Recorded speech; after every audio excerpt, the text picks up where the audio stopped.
నమస్కారం. అమ్మా నాన్న టీవీకి స్వాగతం.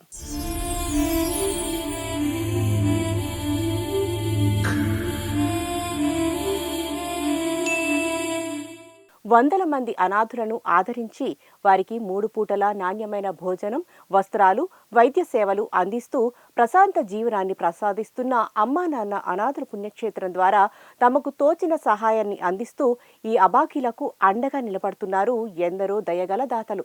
పెద్ద, చిన్న, ఆడ, మగ, ఉన్నవారు, లేనివారు అనే తేడాలు లేకుండా ఎవరికి తోచినంతలో వారు అనాథులకు అండగా నిలుస్తూ వారి గొప్ప మనసును చాటుకుంటున్నారు. అటువంటి మానవతామూర్తులలో ఒకరు కంభంపాటి వేణుమాధవ్, అనూష అనే దంపతులు. హైదరాబాద్ ఎల్బీ నగర్ నుండి అమ్మా నాన్న అనాథుల పుణ్యక్షేత్రానికి విచ్చేసిన వేణుమాధవ్, అనూష దంపతులు సమాజ సేవలో భాగంగా తమ వంతు బాధ్యతగా అనాథులకు సేవ చేయాలనే సామాజిక కాంక్షతో అమ్మా నాన్న అనాథుల పుణ్యక్షేత్రానికి విచ్చేశారు.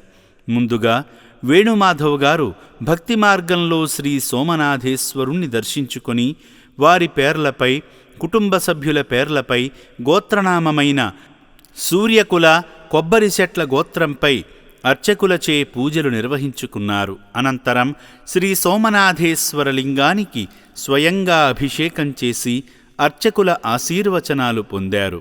అనంతరం సేవా మార్గంలో భాగంగా ఈ రక్షణాలయంలో జీవిస్తున్న అనాథుల ఆకలి తీర్చడం కోసం వారికి తోచిన సాయాన్ని అందించి పరమేశ్వరుని పరిపూర్ణ కరుణాకటాక్షాలు పొందారు. దీనుల సేవే దేవుని సేవ అని చాటుతూ భారతదేశంలో ఎక్కడా లేని విధంగా భక్తి మార్గాన్ని, సేవా మార్గాన్ని ఒకే చోట సాక్షాత్కరింపజేసే అమ్మా నాన్న అనాథుల పుణ్యక్షేత్రానికి విచ్చేసి మీ ఇంట జరిగే శుభకార్యాల వేళ ఈ నిర్భాగ్యుల ఆకలి తీర్చి ఆధ్యాత్మిక తృప్తితో పాటు అనిర్వచనీయమైన ఆత్మ సంతృప్తిని పొంది మీ జీవితంలో ఉన్నత స్థితికి చేరుకోండి.